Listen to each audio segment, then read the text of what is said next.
Terima kasih. Terima kasih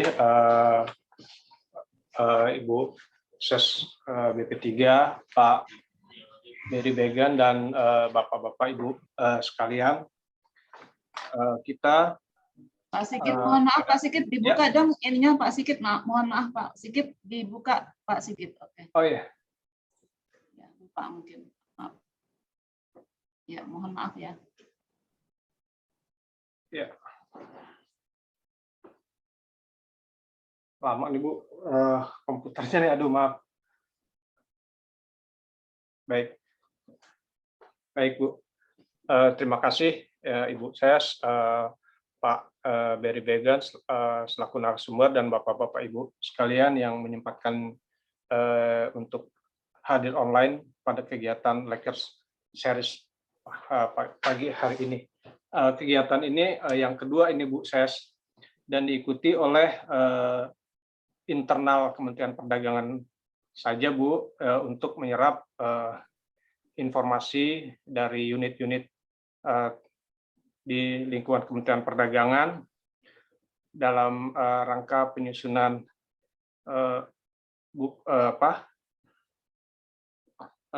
ekonomi digital Indonesia, Bu Ses. Mungkin karena waktu sudah pukul 9.30, Bu Ses barangkali bisa kita mulai, Bu. Silakan, Bu.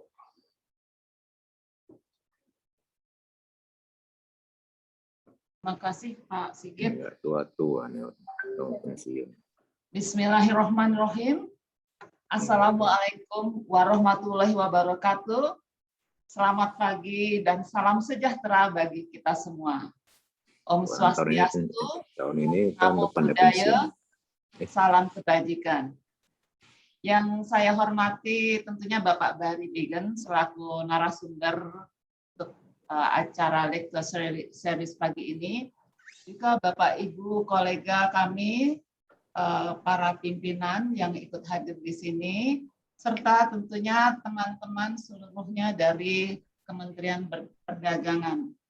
Pertama, kami mengucapkan terima kasih banyak atas kesediaan Bapak Ibu semua hadir pada acara lecture series pagi ini yang mengambil tema hilirisasi ekonomi digital Indonesia melalui sektor perdagangan. Nah, Bapak Ibu, kenapa kita mengambil isu ini untuk lecture series kali ini?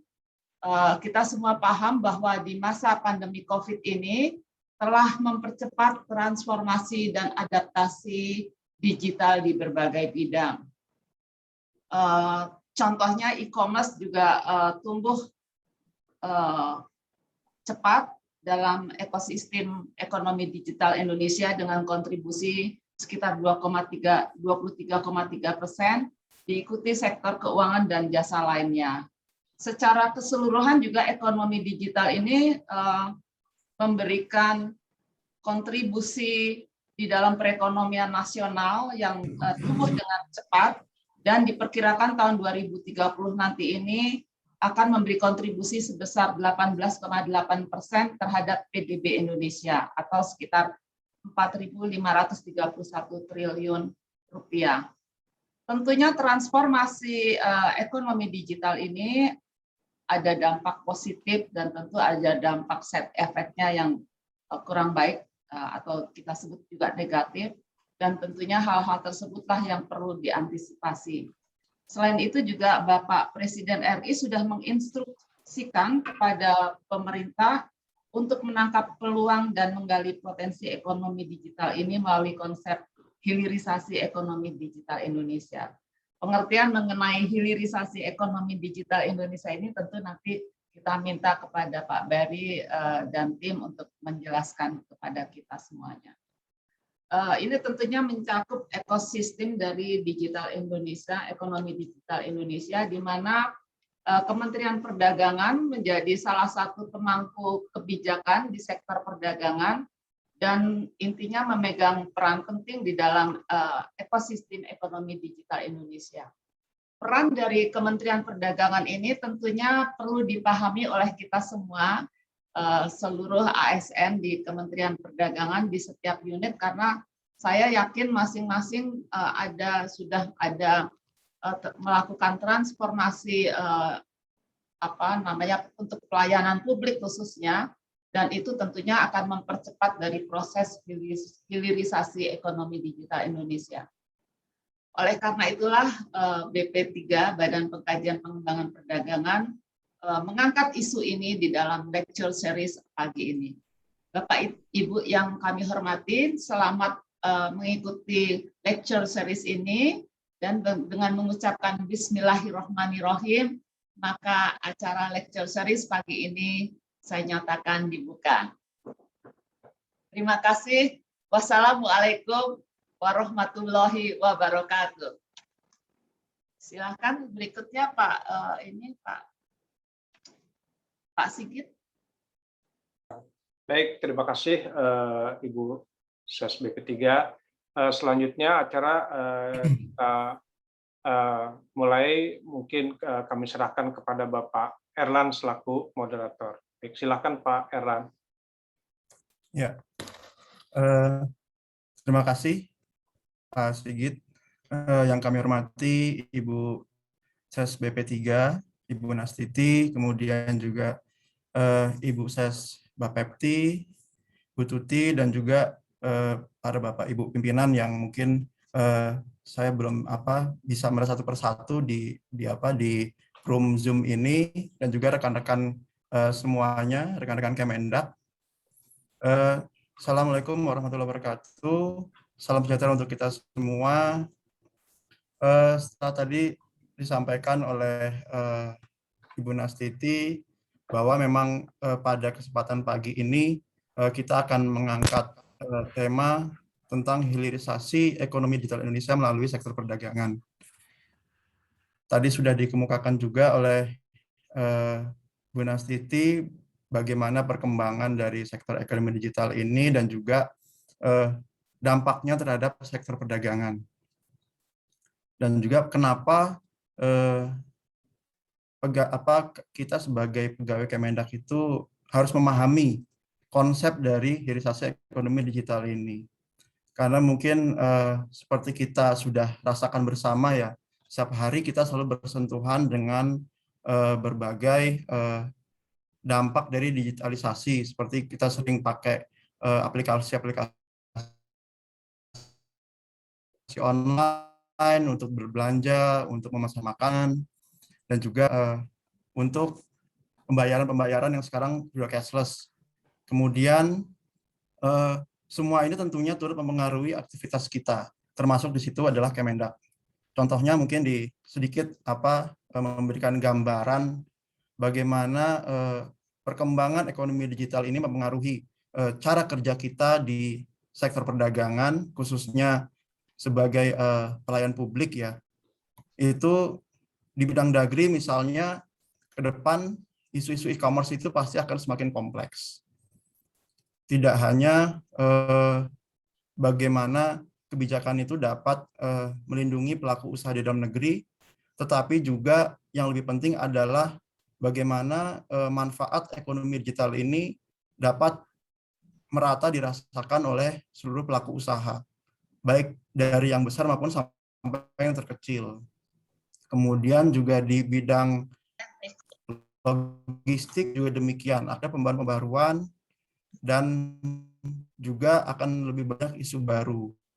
Untuk di bidang pelindungan konsumen juga demikian. Pasti ada cara-cara baru yang harus dilakukan untuk mengadres isu-isu perlindungan konsumen yang akan muncul di digitalisasi ini. Kemudian di PEN juga pengembangan ekspor pasti harus mengikuti, harus beradaptasi dengan channel-channel digital yang baru.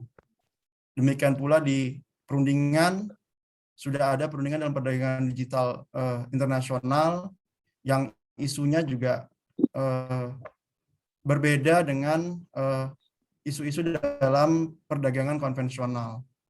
Dan juga misalnya di Bapepti pasti akan menangani aset-aset digital baru, tidak hanya aset kripto ya, itu, dan pastinya memberikan kebijakan yang tepat untuk mengoptimalkan manfaatnya tentunya bagi perekonomian nasional. Nah, oleh karena itu, seperti tadi sudah disampaikan Ibu Ses, bahwa saat ini kita mengundang Mas Berry selaku tenaga ahli Kementerian Perdagangan yang selama ini menangani tentang hilirisasi ekonomi digital Indonesia untuk memaparkan, untuk menjelaskan tentang konsep-konsep tersebut. Nah, apa sih itu hilirisasi ekonomi digital? Nanti akan kita langsung dengarkan dari Mas Berry, tapi sebelumnya saya sebagai fasilitator pada pagi hari ini mungkin bisa sedikit menyampaikan siapa Mas Berry sebenarnya gitu kan. Sedikit CV dari beliau. Mas Berry menempuh pendidikannya di Amerika, di MIT, kemudian juga di Cornell University. Kemudian beliau juga mempunyai pengalaman sebagai founder dan design director di biro B4 ya. Kemudian juga program director di Kota Kita Foundation, dan juga ini kalau saya jelaskan lebih lanjut panjang sekali CV beliau, tapi intinya beliau adalah narasumber yang kompeten dalam menjelaskan proses hilirisasi ekonomi digital ini. Oke, supaya kita nanti lebih banyak bisa memahami tentang ekonomi digital dan bagaimana proses hilirisasinya di sektor perdagangan, dan juga nanti akan diskusi lebih lanjut, maka untuk saat ini kami persilakan kepada Mas Berry untuk bisa langsung menyampaikan paparannya. Mas Berry, kami persilakan. Terima kasih Bapak Ibu semua. Jadi ini udah thank you banget udah diundang. Ini saya langsung share screen aja ya. Ini udah kelihatan screen-nya? Ya, kelihatan Mas Berry. Oke, jadi saya mulai aja ya. Sebenarnya ini kan sebagai introduction ya ke topik ini juga sekalian kita sosialisasi kegiatan hilirisasi ekonomi digital ini di Kementerian Perdagangan. Jadi sebenarnya ini sebelum saya mulai, ini saya kan digital economy itu jadi hot topic ya. Tapi ini ada yang pernah coba pakai Ngram nggak untuk cek ini kata-kata kapan ngetrennya gitu ya. Nah ini kan baru beberapa tahun ini trennya naik lagi nih tentang digital economy. Ini yang spike yang sebelumnya ada yang tahu nggak itu pas kapan?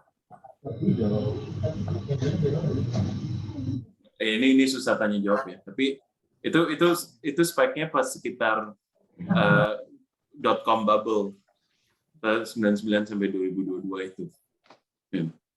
Ya sebenarnya kita lagi naik daun lagi. Nah sebenarnya apa sih itu hilirisasi? Ini kan terminologi dari ini ya industri pertambangan ya. Nah ini kan sebenarnya bagaimana kita bisa menghasilkan value added goods gitu ya, menjadi barang industri hilir gitu, daripada kita cuma mengekspor misalnya batu bara atau nikel yang belum diproses gitu ya, nikel ore. Nah ini kan misalnya kalau analoginya itu tambang dan menjadi smelter, kalau misalnya konsumen digital itu jadi apa? Nah sebenarnya kan ini bahan baku dari ekonomi digital ini itu sebenarnya data. Nah sebenarnya ini salah satu konsep yang perlu diingati menurut saya sih ini ya, data itu saat ini itu sudah menjadi fifth factor of production. Dulu kita ada labor, land, entrepreneur, dan capital. Sekarang itu ada data. Dan data itu dihasilkan oleh konsumen, ya kan? Atau pengguna internet lah. Saat ini kita di Indonesia melebihi 197 juta orang yang menggunakan internet. Nah, sebenarnya berapa besar potensi ekonomi digital Indonesia? Nah, ini mungkin teman-teman sudah baca ya di berita dan publikasi lainnya. Nah, saat ini kan bisa dibilang ekonomi digital itu baru 4% dari PDB. Nah, dengan semua aspek digitalisasi, dari SDM sampai bisnis dan industri dan lainnya itu ekonomi digital Indonesia bisa mencapai 18% dari PDB di 2030, yang juga lipat ganda sekitar 1,5 kali lipat. Nah, saat ini ekonomi digital itu paling besar, kontribusi paling besar itu adalah di e-commerce, ya kan? Ini pas-pasan ini e-commerce ini adalah sesuatu yang Kementerian Perdagangan mengatur, gitu ya. Tapi sebenarnya ekonomi digital itu sangat luas, ada beda-beda sektor, dan juga sebenarnya di dalam e-commerce sendiri itu sangat beragam, gitu ya. Nah, mungkin saya nggak bisa mendalami hal ini, tapi ini sebagai gambaran makro saja. Dan dari beberapa sektor yang sedang berkembang, dari e-commerce, travel, media, dan juga ride-hailing dan fintech, gitu ya. Ini paling besar masih tetap e-commerce, dan ini akan berkembang lebih besar lagi di 2030. Tapi kita perlu hati-hati juga, ini kualitas dari perkembangan ini itu apa, gitu. Saya dari sisi e-commerce saja, kalau kita mau bahas tentang marketplace, itu saat ini platform asing dan platform lokal itu head to head, ya kan? Nah, ini mengapa ini penting, nanti saya akan jelaskan. Nah, kedua, dari sisi online media, ini langganan video online itu meningkat 11 kali lipat. Nah, tapi kalau misalnya online media kan itu bisnis modelnya itu kita nonton, tapi kita juga nonton advertising, gitu ya. Nah, dari sisi digital ad revenue, itu 80%, lebih dari 80% itu juga ke platform asing. Nah, jadi apakah itu manfaatnya untuk Indonesia? Nah, di Asia Tenggara sebenarnya potensi ekonomi digital Indonesia itu salah satu paling besar secara growth, ya. Nah, tapi per kapita sebenarnya kita masih kalah jauh dari Singapura, dan meskipun itu negara kecil, gitu ya, dan kita masih kalah dari tetangga-tetangga kita, Malaysia dan Thailand. Nah, ini mungkin sesuatu yang kita bisa kerjasama untuk meningkatkannya. Dan bisa dibilang Indonesia itu masih di tahap awal, ya. Ini kita unicorn-nya masih sedikit ya dibanding negara-negara lain yang sudah sangat maju, dan China dan US sekarang ini kan sudah head to head, ya. Nanti saya akan jelaskan lagi tentang dua negara ini. Nah, sebenarnya ini konsep kedua yang sebenarnya harus diamati itu terkait disrupsi gelombang baru, dan sebenarnya konteks saat ini yang ada perang digital global, ya. Kalau gelombang baru kita bisa bilang ini ada internet, habis itu kita menuju ke mobile, ya kan? Dan selanjutnya itu apa? Sebenarnya kita ini belum tahu, masih raba-raba, ya. Di internet itu perubahan dari internet 1.0 ke 2.0 itu kan bedanya itu jadi lebih user base, ya. Jadi informasi dan data yang dikontribusi oleh user di internet 2.0 itu terbangunnya sosial media dan lain-lainnya, yang ini sebelum mobile itu menjadi dominan. Nah, saat ini mobile itu sudah menjadi lebih dominan, dan kita bisa kelihatan nih cycle inovasi yang berkembang dari 3G ke 4G itu apa saja, gitu. Karena dengan teknologi 4G kan kita sudah bisa streaming, ya kan, bisa nonton, bisa sekarang di social media juga sangat cepat berkembang, gitu ya, short video dan lain. Dan kita sekarang juga kalau shopping itu lebih sering pakai HP. Nah, gelombang selanjutnya itu apa saja? Sebenarnya ini kita belum perlu ada pemetaannya nih. Nah, sebenarnya dari sisi teknologi kan ada beberapa isu, ya. Sebenarnya ini ada perkembangan teknologi 5G, ya, ini akan mempercepat jaringan internet secara mobile, dan ini kalau cycle inovasinya 4G itu meningkatkan data dari user, mempercepat user updated information gitu ke platform atau dan lainnya.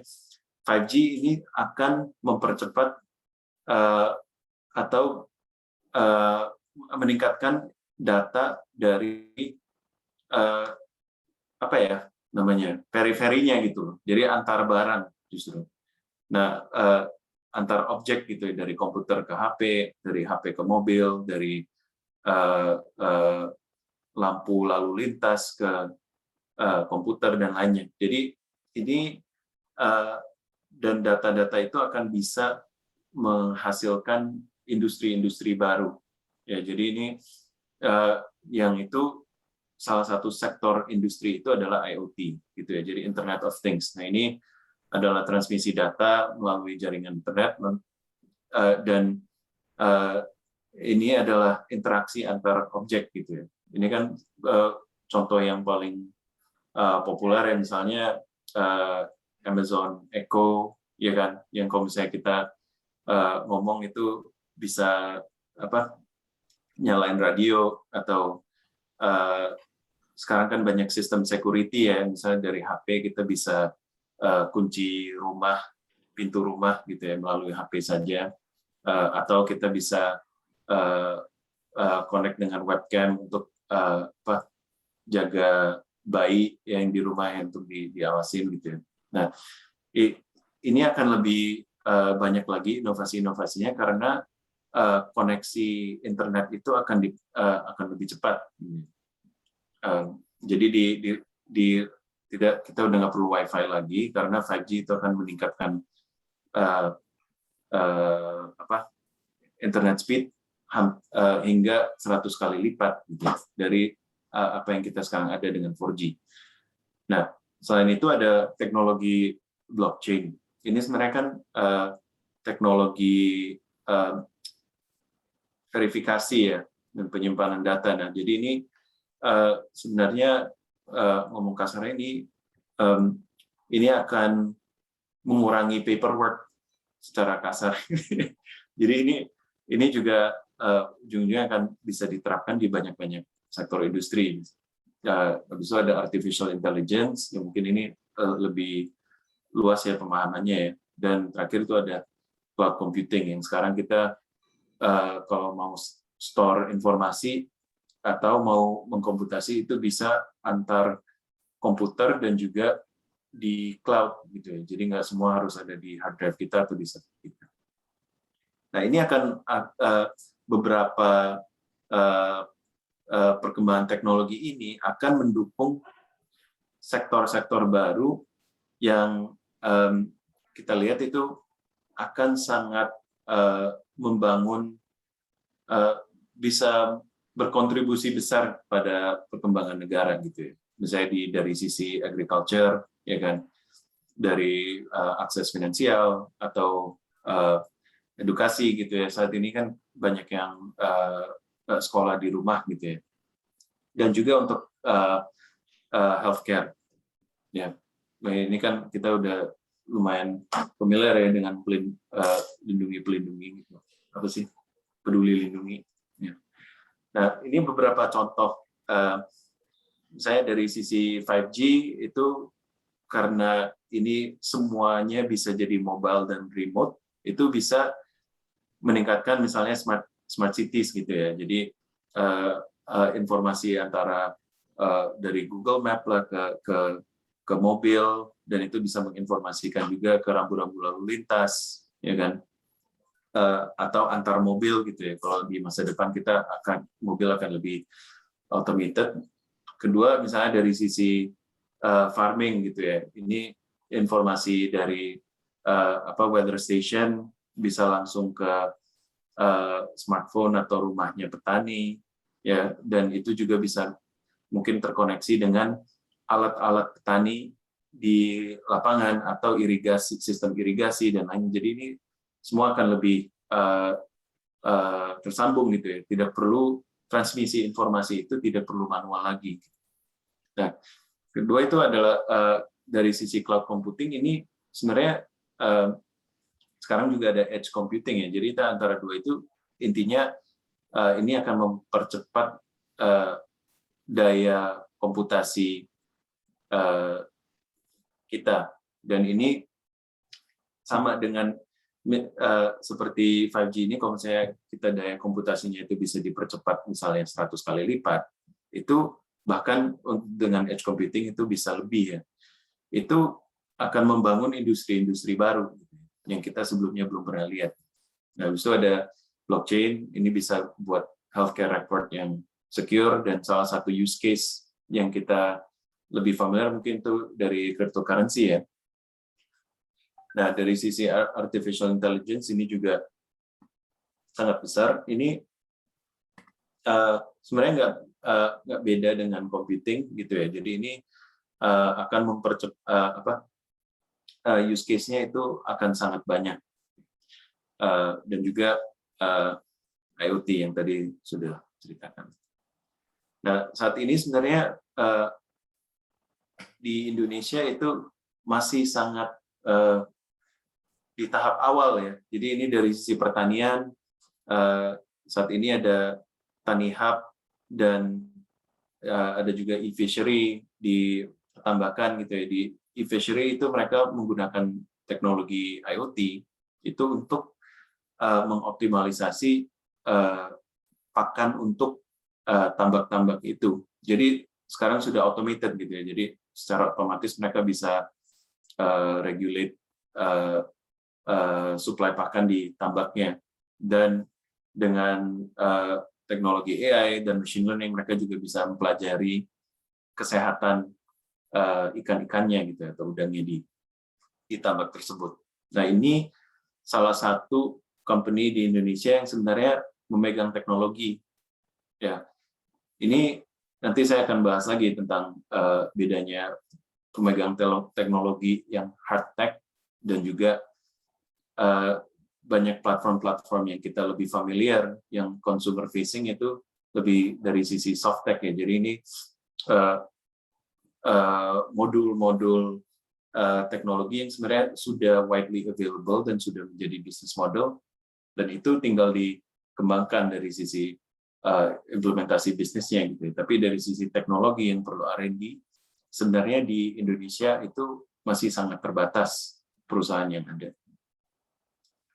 Nah, ini mengapa kalau kita menyentuh isu itu penting. Sebenarnya yang sekarang lagi rame ya, kan Cina lagi sangat agresif meregulate industri tech sektornya mereka. Nah, tapi sebelum itu sebenarnya ini juga Cina itu sudah berkembang pesat gitu ya. Mau dari sisi smartphone ya kan, dari Telkom punya network gear ya. Jadi hardware dari telekomunikasi itu juga didominasi Cina sekarang. Bahkan sekarang sudah social media. Tadinya yang Facebook ya, atau Instagram yang sangat dominan, ini TikTok sudah mulai mendominasi gitu ya. Nah, selain itu tadi kita baru bahas 5G ya. Ini 5G di Indonesia itu baru beberapa kelurahan malah. Bukannya kalau bilang kota mungkin ada di kotanya, tapi kan cuma di lokasi-lokasi tertentu ya. Jadi sebenarnya baru masuk di beberapa kelurahan. Dan bahkan hardware 5G ini aja itu kan rata-rata dari Huawei kalau di Indonesia gitu ya. Nah, di Cina saat ini mereka sudah memegang 40% dari semua paten untuk 6G. Jadi ini mereka udah eksplorasi Mars, kita baru sampai Depok gitu ya. Nah, ini dalam konteks hilirisasi ini penting. Sebenarnya ada subteksnya ya. Ini ada artikel saya sempat share ke teman-teman juga. Ini What Tech Does China Want? Ini kan sebenarnya semua orang pada bingung gitu ya. Kok Cina yang industri ekonomi digitalnya itu 4 triliun USD, mereka atur sampai nilai stoknya hancur gitu ya. Nah, sebenarnya ini ada ada strateginya di belakangnya gitu ya. Di Cina juga mulai menyadari teknologi company yang mereka mengembangkan itu rata-rata consumer facing, yaitu yang dianggap soft technology lah. Ya, jadi ini mereka mulai melirik ke sektor-sektor teknologi yang sebenarnya memerlukan R&D yang lebih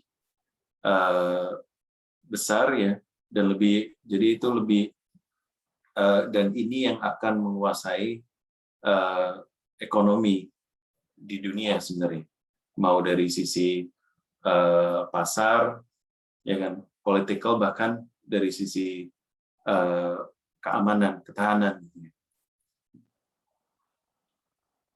Nah, saat ini ya Indonesia masih jauh ya dengan teman-teman kita gitu ya dari sisi competitiveness dan adopsi digital. Jadi ini kita PR-nya masih banyak. Sebenarnya tujuan dari hilirisasi itu ada secara umum gitu ya, singkat itu satu adalah membangun ekonomi digital yang inklusif dengan manfaat yang bisa dirasakan seluasnya gitu ya, di semua masyarakat. Jadi bukan hanya bos-bos tech tertentu ya kan, atau orang-orang di kota ya kan. Dan kedua itu adalah membangun kedaulatan digital ya kan, ini untuk menjaga stabilitasan dan keamanan dan pengaruh Indonesia di dunia. Kita harus mulai membangun kesadaran ini juga. Ketiga ya, untuk memperkuat kemampuan Indonesia dan memberi peluang untuk yang seimbang untuk mendorong inovasi dan produk domestik yang kuat. Ini kalau saya bilang produk domestik, ini jangan salah, ini produk domestik juga termasuk produk digital gitu ya, dan produk teknologi kita, bukan soal barang yang biasa kita dagangkan gitu ya, beras atau bawang. Nah, sebenarnya apa yang perlu dikerjakan oleh Indonesia? Ada 3 sebenarnya prasyarat, yaitu satu ya udah pasti SDM, dan ini bukan hanya UMKM kita atau anak di sekolah gitu ya, tapi menurut saya juga semua perangkat pemerintah gitu ya. Ini harus mulai melek digital dan sangat aware, dan juga kita harus bisa memahami industri ini. Kedua ya infrastruktur digital. Ketiga itu adalah ekosistem inovasi. Nah, mungkin ini sesuatu yang menurut saya akan sangat penting untuk ada kerjasama antara pemerintah dan bisnis.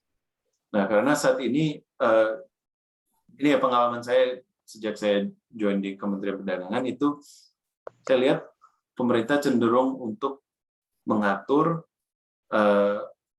tapi kita belum ada paradigma bagaimana kita bisa business led juga. Bukannya kita diatur oleh swasta ya, itu kan ada cara lain tuh. Kalau diatur sama swasta. Cuman itu menjadi pemerintah yang proaktif dan pandangannya itu business driven gitu ya. Jadi bukannya kita selalu menjadi guardian saja atau regulator. Nah, dari sisi talenta sebenarnya banyak PR ya. Ini kita rankingnya lumayan rendah. Jadi ini sebenarnya sesuatu hal yang menurut saya ini juga sangat mendasar, karena dengan sekarang tech industri kita saja unicorn yang besar itu banyak talenta digitalnya itu sebenarnya di outsource, ya kan? Satu dari sisi supply kita talentnya kurang, ya kan? Dan dua karena hal ini jadi innovation cost di Indonesia itu sebenarnya sangat tinggi karena supply-nya rendah kan. Nah, jadi ini akan menghambat inovasi gitu yang dihasilkan secara domestik. Kedua adalah infrastruktur. Nah, sebenarnya spending infrastruktur kita itu masih sangat rendah dibanding negara-negara tetangga. Ya, jadi ini mungkin sesuatu yang kita harus bisa mendorong lagi. Ya, tadi kan kelihatan ya kita 5G baru di beberapa kelurahan di Cina itu sudah hampir merata. Nah, ketiga dari sisi iklim bisnis. Nah, sebenarnya ini role-nya pemerintah itu sangat penting karena bisnis itu bisa jalan dari satu itu kalau pemerintahnya itu kolaboratif. Kedua, kita itu punya peraturan yang jelas dan tegas. Jadi nggak pindah-pindah. Jadi kalau katanya kan kalau saya main bola itu kalau gawangnya dipindah-pindahin terus kan itu susah ya bisa menangnya. Jadi orang nggak tahu cara menyusun strateginya. Jadi ini juga sesuatu yang sangat penting gitu ya. Nah, sebenarnya untuk sektor perdagangan dan ekonomi digital itu kaitannya apa saja? Kalau kita lihat dari ruang lingkup sektor perdagangan di dalam ekonomi digital itu ada 5 ya yang kita kemarin sempat bahas. Jadi satu adalah digitally traded goods and services. Ini mungkin sesuatu yang kita paling familiar ya ini, gitu ya. E-commerce, marketplace, ya kan, online retail, atau sekarang juga ada beberapa jasa yang online, iklan baris dan lainnya gitu ya. Kedua itu digital goods and services. Nah ini sebenarnya sampai sekarang kita ini belum atur atau belum begitu paham sebenarnya. Nah ini bisa dari sisi games, ya kan, apps store dan lain-lainnya. Digital assets dan commodities ini saat ini yang lagi hot topic kan perdagangan kripto ya. Tapi ini akan lebih berkembang lagi karena saat ini kita cuma ada perdagangan aset kriptonya. Tapi dari Indonesia belum pernah membangun atau memproduce aset kripto ini. Kita cuma memproduce perdagangan atau pedagangnya. Nah, keempat itu adalah aspek dari digital consumer protection ya. Ini sebenarnya kemarin juga dari tim PTKN ya, itu juga sudah mulai membangun sistem online dispute resolution gitu ya. Dan terakhir ini digital trade secara global. Nah kemarin yang sempat ramai juga kan itu kita sudah mau ratifikasi ASEAN e-commerce agreement ya.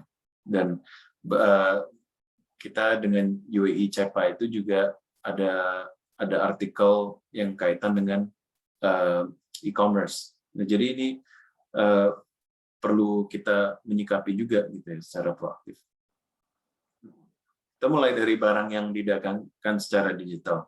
Nah ini kan sebenarnya sudah sangat familiar ya kita dengan marketplace ya kan. Saat ini kita Permendag 50 juga sedang di draft ya. Nah tapi sebenarnya what's next gitu. Pemahaman industri e-commerce ini sebenarnya masih perlu kita mendalami lebih lagi ya, karena ini bukan sekedar platform saja. Ini sebenarnya isu jaringan logistik gitu ya.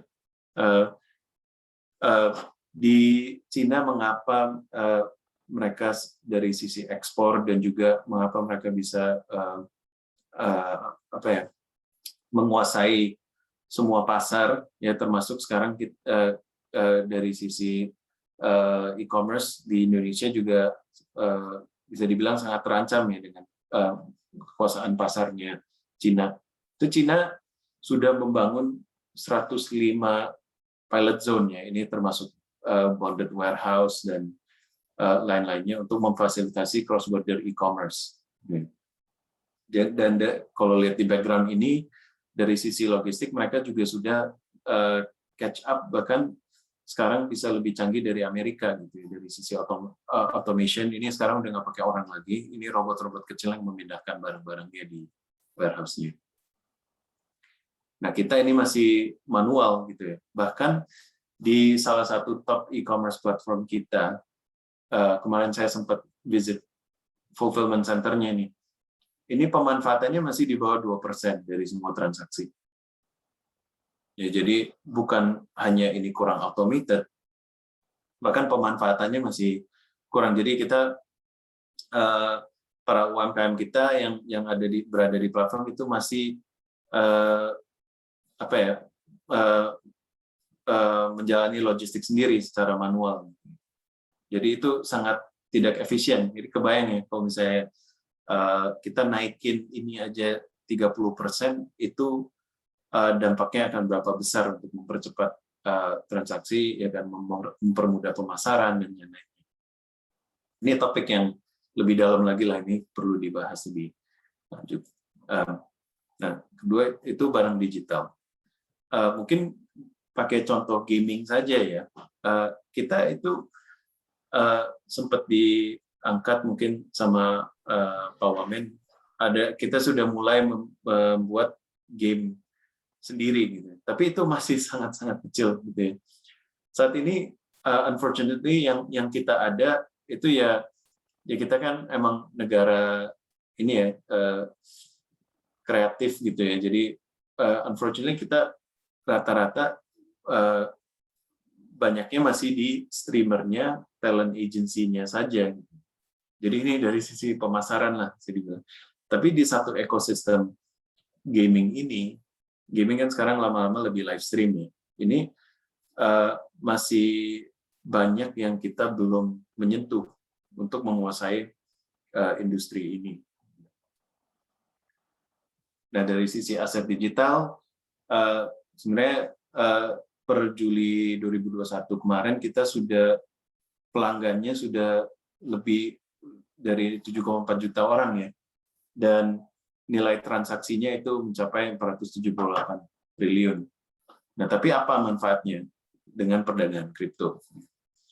Nah, sebenarnya saat ini kan Bapepti lagi membangun sistem bursa ya, peraturan bursa untuk di Indonesia.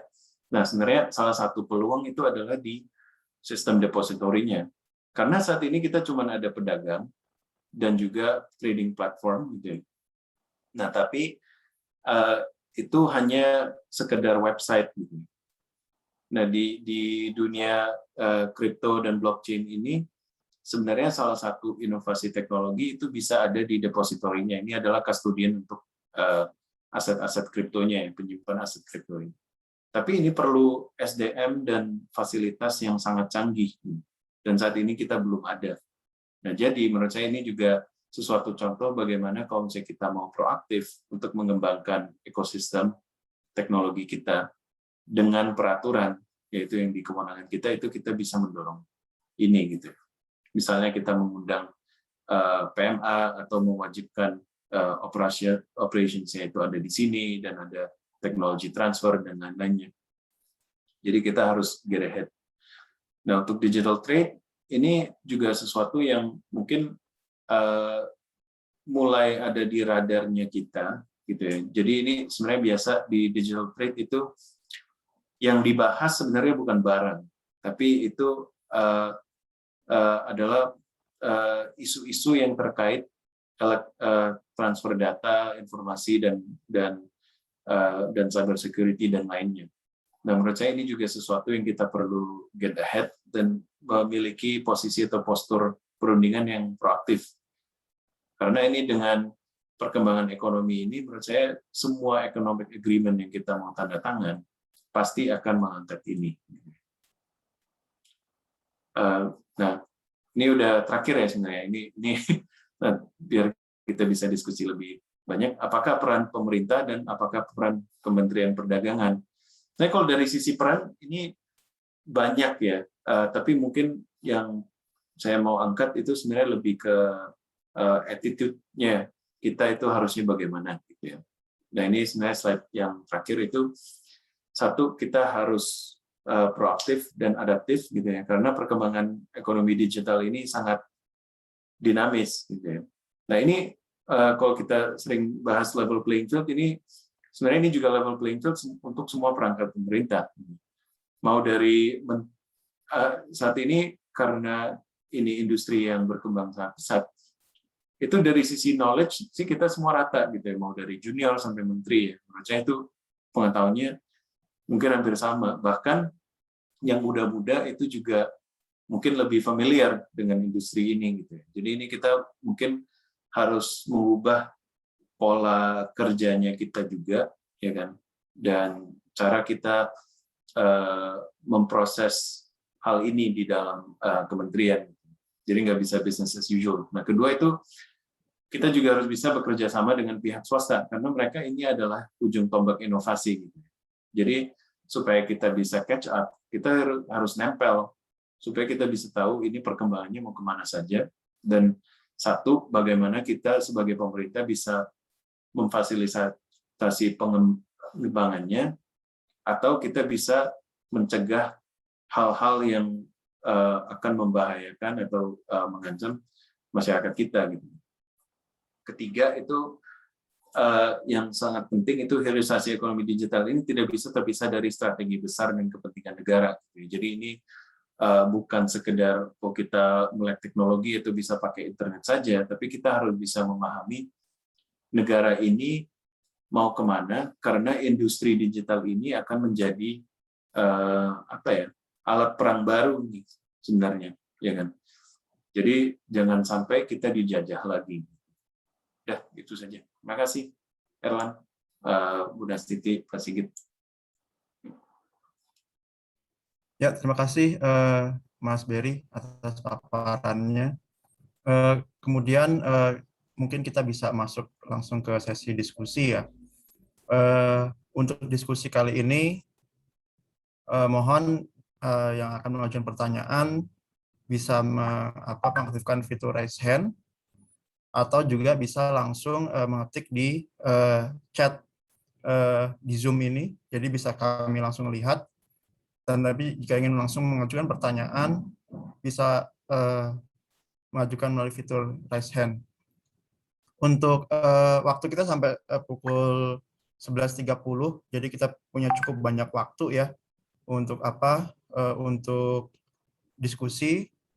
Dan untuk sesi pertama ini saya buka. Apakah silakan yang ingin mengajukan pertanyaan?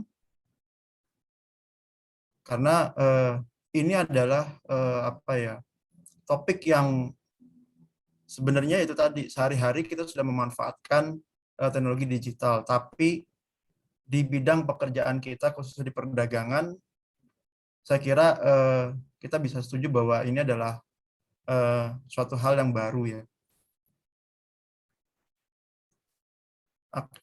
Mungkin ada yang ingin mengajukan pertanyaan? Saya deh tanya, boleh nggak? Silakan Ibu. Oke. Pak Berry, ini sih saya tanyanya enteng-enteng aja lah. Pertama, pengertian dari hilirisasi tadi sudah dijelaskan, tapi terkait dengan posisi Kementerian Perdagangan di dalam ekosistemnya ekonomi digital Indonesia itu persisnya di mana? Mungkin bisa lebih didetailkan supaya teman-teman dan kita semua lebih paham. Kemudian kedua, dengan tentunya era transformasi yang cepat seperti ini, apakah ada saran-saran yang mungkin lebih bisa dipraktekkan untuk kita semua bisa mengantisipasi, terutama di unit-unit. Seperti misalnya di Bapepti itu kan ada kripto ya, dan itu cepat sekali ya, sehingga mungkin pengawasan perdagangan mungkin itu menjadi isu tersendiri misalnya di Bapepti seperti itu. Dan unit-unit lain mungkin juga masing-masing punya isu spesifik terkait tugas fungsinya. Itu aja Mas Bari, 2 pertanyaan. Terima kasih. Ini ya boleh, mau langsung jawab aja atau gimana ya? Silakan Mas, bisa jawab Mas. Sambil nunggu pertanyaan berikutnya. Ini mungkin sebenarnya saya perlu bantuan dari teman-teman di unit nih, ya kan, sebenarnya lihat perannya itu di mana gitu dengan isu ini. Soalnya kan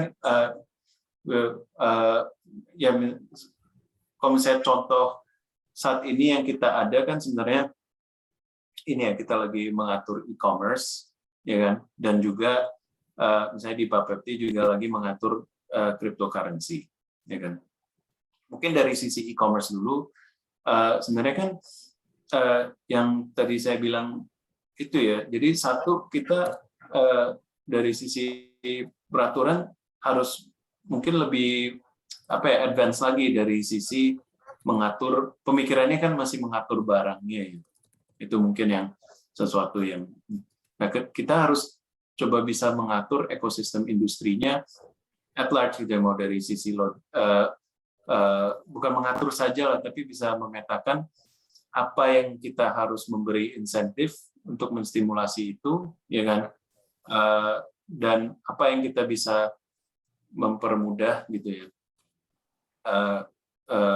dan siapa yang kita harus jaga gitu ya. Jadi itu kan kalau misalnya dari sisi e-commerce, kita kemarin itu kan mulai aware bagaimana kita bisa menjaga UMKM nasional gitu.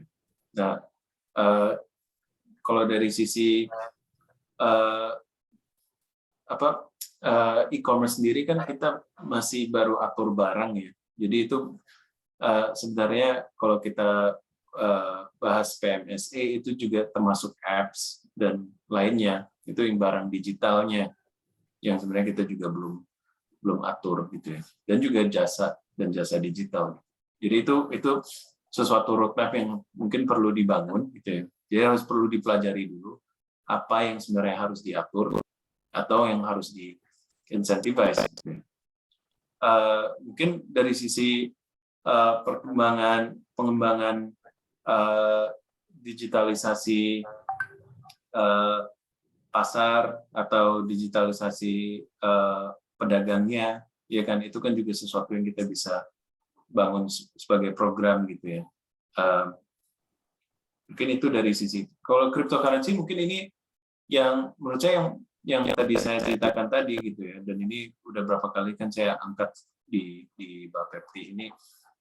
Sebenarnya saat ini pemain cryptocurrency di Indonesia, ya maksudnya pelaku usahanya yang punya trading platform itu mereka hanya membangun trading platform. Nah, trading platform ini sebenarnya ya itu memang teknologi, tapi ini low tech ya. Ini kayak bangun website untuk perdagangan gitu ya. Jadi ini bukan sebenarnya mereka bukannya memiliki atau membangun sistem blockchain di belakang cryptocurrency ini. Nah, jadi ini saat ini kita lagi mengatur, sebenarnya kita harus mulai membangun visinya nih dari ekosistem cryptocurrency ini kita mau kemana. Nah, salah satu peluangnya ya sebenarnya menurut saya sih di aspek custodian ini ya, di depository-nya yang menyimpan aset-aset kripto. Soalnya ini kalau menyimpan aset kripto itu harus itu permainannya udah beda, ini bukan punya gudang langsung dikunci gitu ya. Ini kan harus ada sistem operasionalnya, ya kan, softwarenya, dan kita juga harus ngerti apa ya dari aspek-aspek cyber security, ya kan, karena ini barang digitalnya bahkan bisa disimpan di offline gitu ya. Maksudnya ini kan kayak data center yang besar, habis itu private key-nya itu bisa di download di USB atau di print supaya nggak bisa dihack, ya kan. Ini dan bisa kebayangkan ini dengan SDM yang kita yang sekarang ini ada, atau kita punya trust dengan pemerintah atau kepolisian bahkan gitu ya. Ini kalau kita set up operations kayak gitu, itu orang berani di situ. Itu kan banyak ya. Jadi itu sebenarnya banyak PR-nya gitu yang perlu dipahami. Dan kita perlu mencari peluang itu justru bukannya kita malah takut maju, tapi kita perlu set up kita punya regulation supaya kita bisa secara bertahap mengembangkan itu. Misalnya kayak operationsnya perlu di set up setelah 5 tahun, tapi diwajibkan untuk teknologi transfer dan lain-lainnya.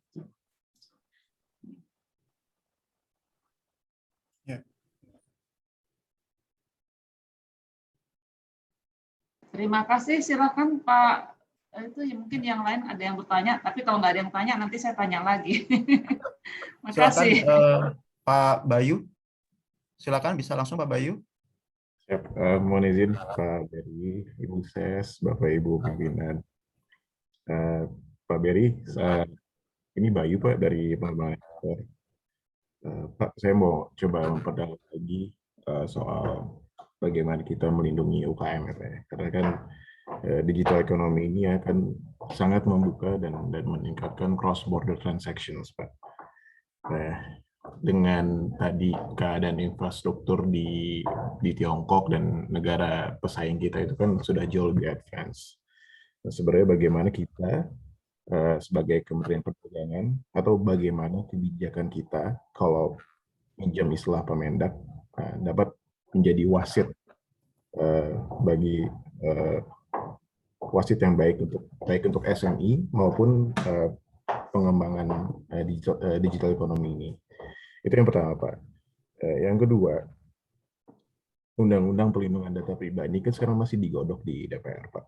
Nah, konsekuensi dari digital ekonomi kan sesuatu yang dalam tanda kutip digital pasti kan akan membawa risiko exposure data ya Pak ya. Dan kalau cyber security kita mungkin nggak siap, itu udah banyak terjadi kemarin kayak kasus e-hack, datanya bocor dan sebagainya. Nah, bagaimana mungkin peran kita sebagai Kementerian Perdagangan ya Pak ya, dapat berkontribusi menurut Pak Beri untuk lebih ke security-nya, ke perlindungan datanya. Misalnya, saya punya teman di Goto misalnya, dan kalau dalam beberapa diskusi misalnya pemerintahan tuh perlu data kan dari Gojek, dari e-commerce, platform e-commerce. Nah, tapi kayaknya mereka tuh agak ragu juga atau agak reluctant tuh ngasih karena ini kan data orang gitu loh.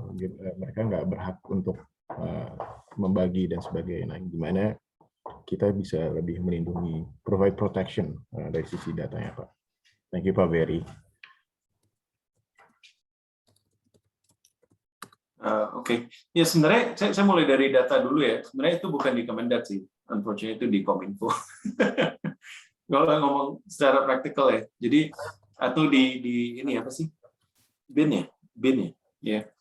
Jadi sebenarnya itu yang kalau dari sisi Kemendak sih kita nggak bisa ya, tapi mungkin salah satu yang penting sih dalam konteks kita mau bekerja sama dengan pelaku usaha untuk mengolah atau meneliti data-datanya mereka gitu ya, ada SOP-nya gitu.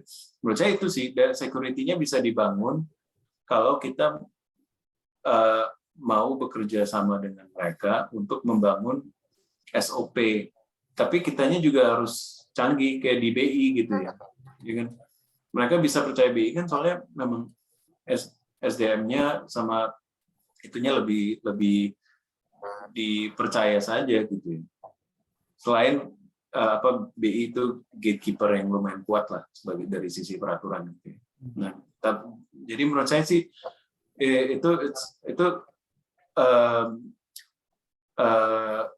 itu masalahnya lebih ke trust dan juga bagaimana kita bisa membangun SOP yang benar gitu ya. Kayak kalau misalnya kita minta data itu nggak perlu minta semua datanya sih sebenarnya, ya kan?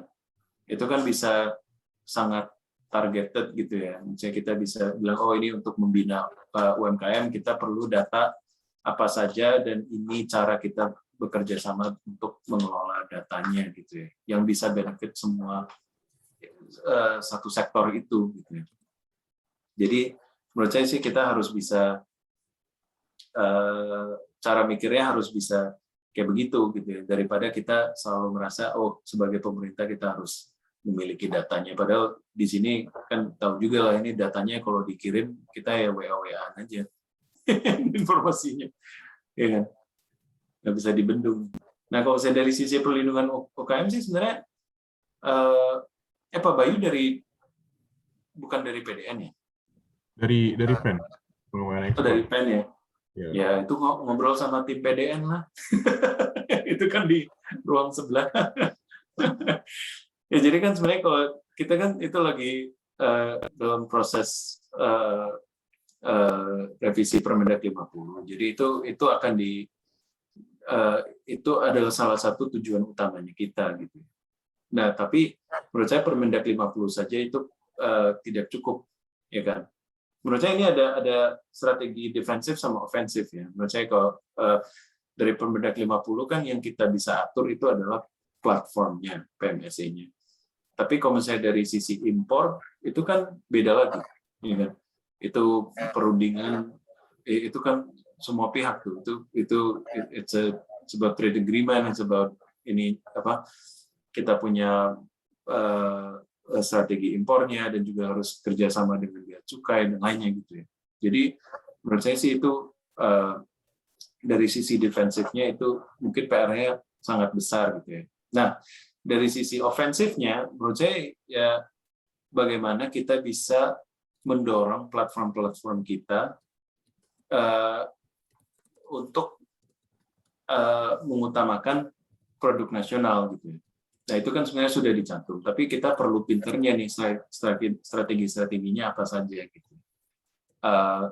Dan otomatis kalau misalnya kita bahas hulunya, itu kan dari sisi itu udah terkait perindustrian lah, ya kan, dan Kemenko UMKM dan lainnya. Jadi itu menurut saya sih kerjasama yang PR yang besar juga, bagaimana kita bisa mengembangkan secara ofensif ya, kayak kita punya UMKM.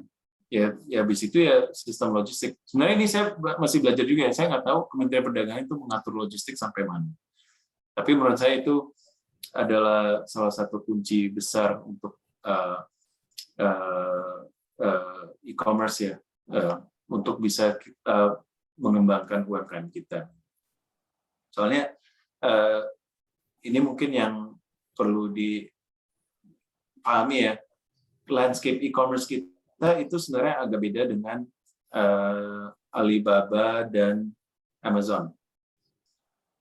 Itu bedanya, Alibaba dan Amazon itu sudah secara mayoritas itu B2C.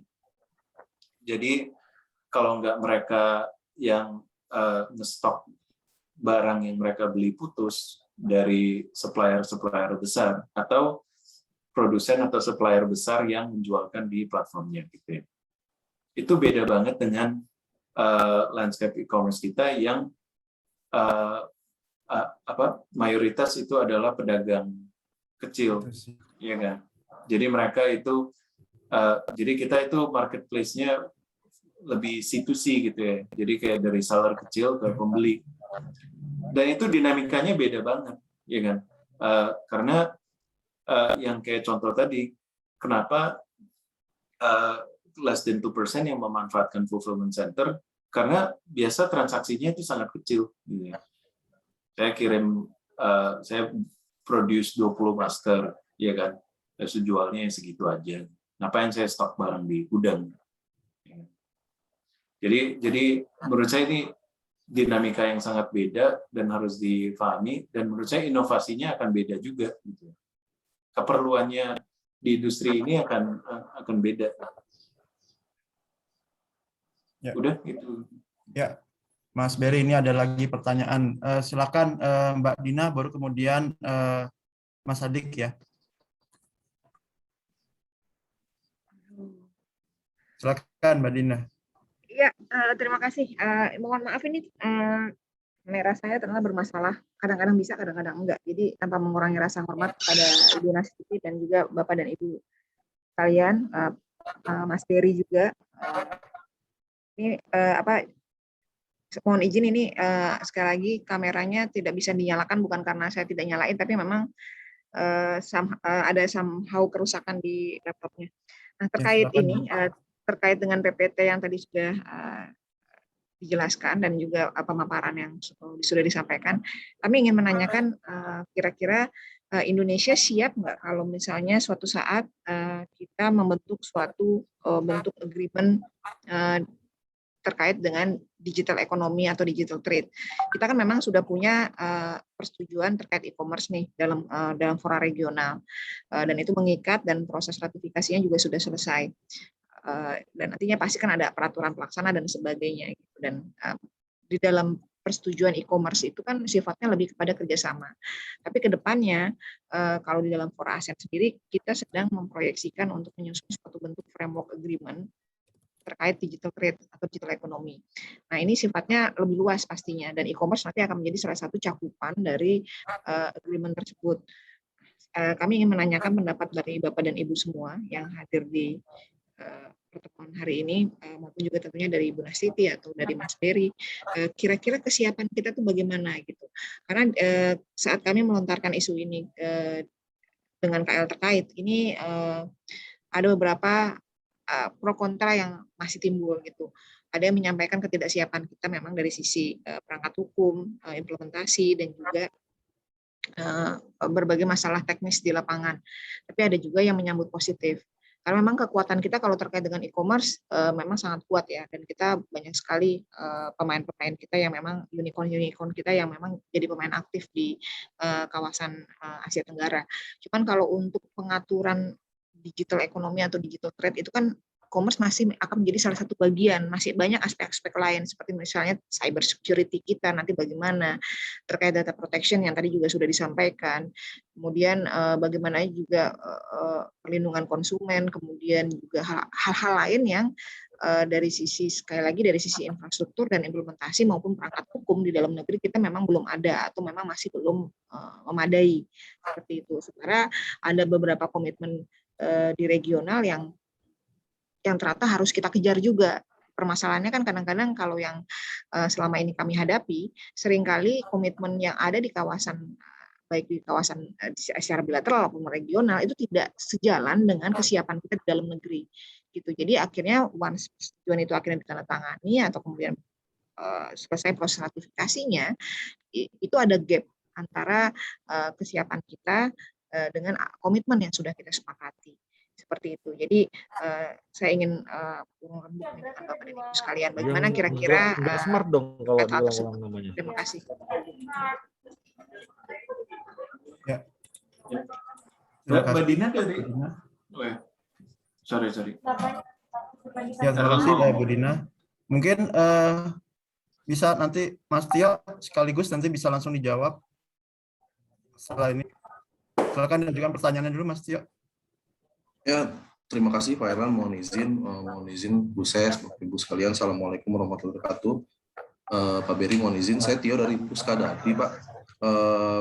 Jadi memang paradigma mengenai ekonomi digital ini kan terangkat terutama setelah terjadinya pandemi COVID-19 ya. Karena pandemi COVID-19 tentunya mengubah paradigma yang sebelumnya semuanya serba di luar jaringan menjadi di dalam jaringan.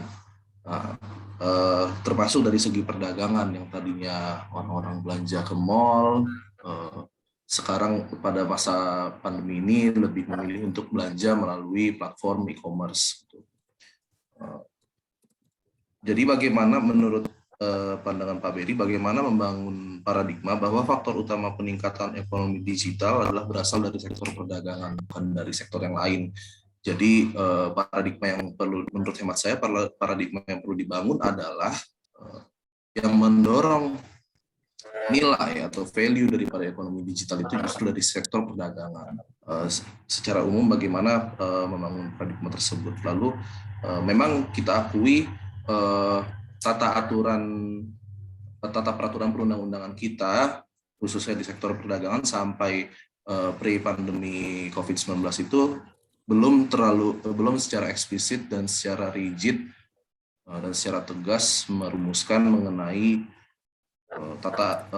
tata aturan terkait dengan ekonomi digital. Semua masih serba offline, dan barusan juga mohon izin Pak, saya baca RPJMN 2020-2024 pun ekonomi digital masih sebagai faktor penunjang gitu.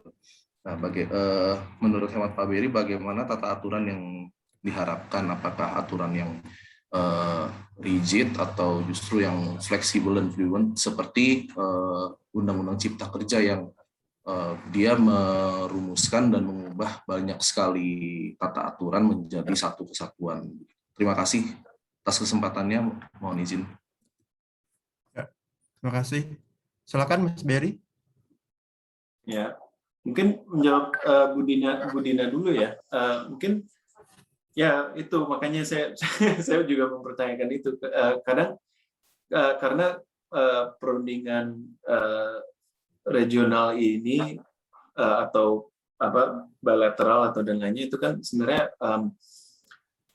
perlu dikaji lebih dahulu ya. Jadi menurut saya itu saya setuju perlu dibangun dulu framework-nya dan perlu dikaji ini kesiapannya Indonesia itu apa aja, ya kan dan itu kan beda-beda ya. Saya dari sisi cyber security atau misalnya apakah kita mau mengadvokasi untuk lokalisasi data, ya kan dan lainnya itu.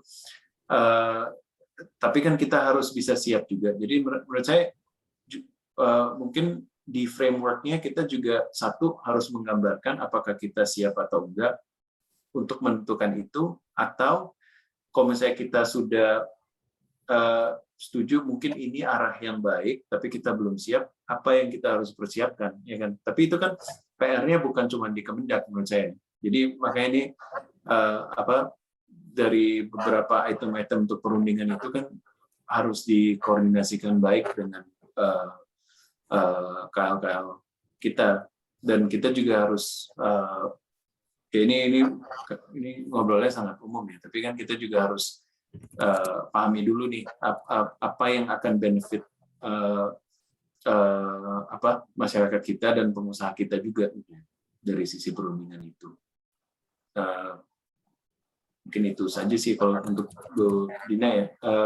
Kalau ya Mas Tio mungkin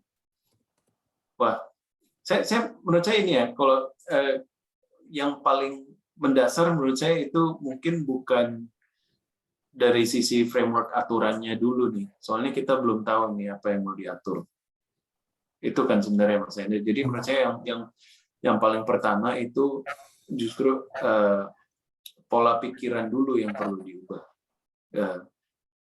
dari sisi pemerintah gitu. Yang tadi saya bilang tadi, mungkin kita harus bisa lebih proaktif untuk mempelajari dan memetakan arahan ekonomi digital kita, dan kedua kita harus bisa bekerja sama terkait yang ini ya. Sebenarnya ekonomi digital ini jadi hot topic sebenarnya bukan gara-gara COVID sih.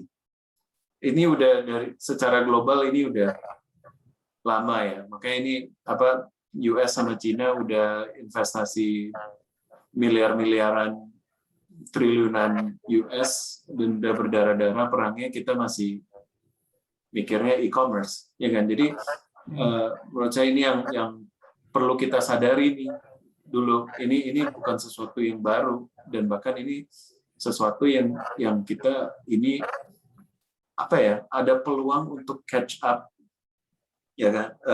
Tapi kita harus menyadari dulu ini kita baseline-nya di mana saat ini. Menurut saya sih itu ya. Jadi dan menurut saya itu semua decision maker ya, mau DPR dan lainnya juga harus memahami itu gitu ya. Kayak kemarin yang diskusi yang mereka mengundang CEO pelaku e-commerce itu ke DPR, menurut saya itu ya unfortunately pembahasannya masih sangat superficial gitu ya. Dan jadi sebagai negara kita juga masih belum memahami bahwa ini adalah isu ekonomi secara besar gitu ya, isu kedaulatan dan isu ketahanan juga gitu. Ya. Mas Berry, ada lagi? Udah. Oke. Teman-teman ada lagi pertanyaan? Silakan. Mungkin ada yang belum jelas dengan apa sih sebenarnya konsep hilirisasi di ekonomi digital itu. Mungkin apakah benar sama dengan konsep hilirisasi industri misalnya. Karena kan konsep ini kan sebenarnya diajukan oleh Bapak Presiden kita ya. Jadi pertama kali yang menyebut hilirisasi ekonomi digital itu Pak Presiden Presiden dalam ratas waktu bulan Maret. Nah, tapi sebenarnya seperti apa gitu konsep hilirisasi itu? Aspeknya apa aja sih sebenarnya Mas Berry? Kalau misalnya bisa dijelaskan lebih lanjut, karena ini kan kita ini masih awam ya, masih awam dengan konsep hilirisasi ini di ekonomi digital. Apakah benar seperti yang ada di industri gitu kan? Jadi menciptakan nilai tambah dari barang mentah misalnya terus menjadi barang barang jadi gitu ya yang mempunyai nilai tambah tinggi, atau mungkin lebih dari itu gitu Mas Berry. Izin Pak Erlan. Silakan Pak Wisnu. Silakan. Ya, terima kasih kesempatannya Pak Erlan, Pak Berry, Bapak Ibu sekalian yang saya hormati, salam sehat selalu.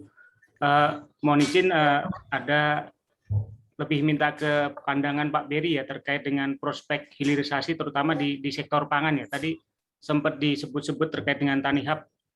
Kalau kita lihat memang yang disampaikan Pak Berry tadi terkait digitalisasi, memang kita lihat perkembangannya bukan karena kondisi COVID sekarang ya. Kalau kita lihat dulu awal-awal Pak Jokowi menjabat itu pernah ada semacam lomba, kalau nggak salah namanya Hackathon Merdeka. Nah di situ khusus lomba itu memperlombakan teman-teman IT yang di bidang pangan, artinya diarahkan untuk menunjang pemerintah dalam rangka stabilisasi pangan. Nah, salah satunya kalau nggak salah dulu itu ada pemenangnya, salah satunya 5kilo.com.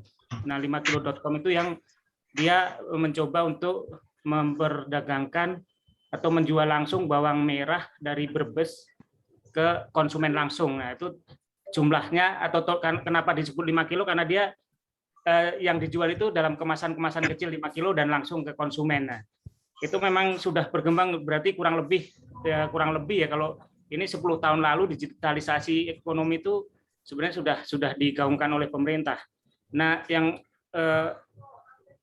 kami tanyakan atau kami mohon pandangan Pak Berry bagaimana terkait dengan prospek hilirisasi di sektor pangan ini Pak, terutama dikaitkan dengan ya saat ini Kementerian Perdagangan masih salah satu IKU-nya masih diamanatkan untuk mendukung stabilisasi harga barang kebutuhan pokok dalam rangka menjaga tingkat inflasi ya Pak. Nah ini kalau misalnya hilirisasi di sektor pangan terutama di sektor hilir Pak ya, ini bisa kita fasilitasi Pak, dan bentuknya kira-kira seperti apa nih kita untuk memfasilitasinya ini. Ini saya rasa sangat baik sekali Pak dalam rangka untuk membantu pemerintah dalam rangka stabilisasi harga Pak.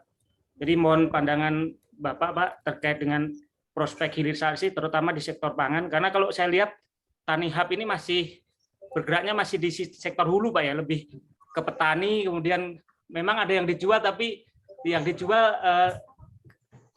tidak semua barang kebutuhan pokok kayak seperti beras gitu sepertinya belum sama Tanihub, tapi buah atau apa gitu Pak ya. Mohon pandangan Bapak. Terima kasih Pak Erlan. Ya. Masih Pak Wisnu atas pertanyaannya. Mas Berry bisa langsung ditanggapi saja.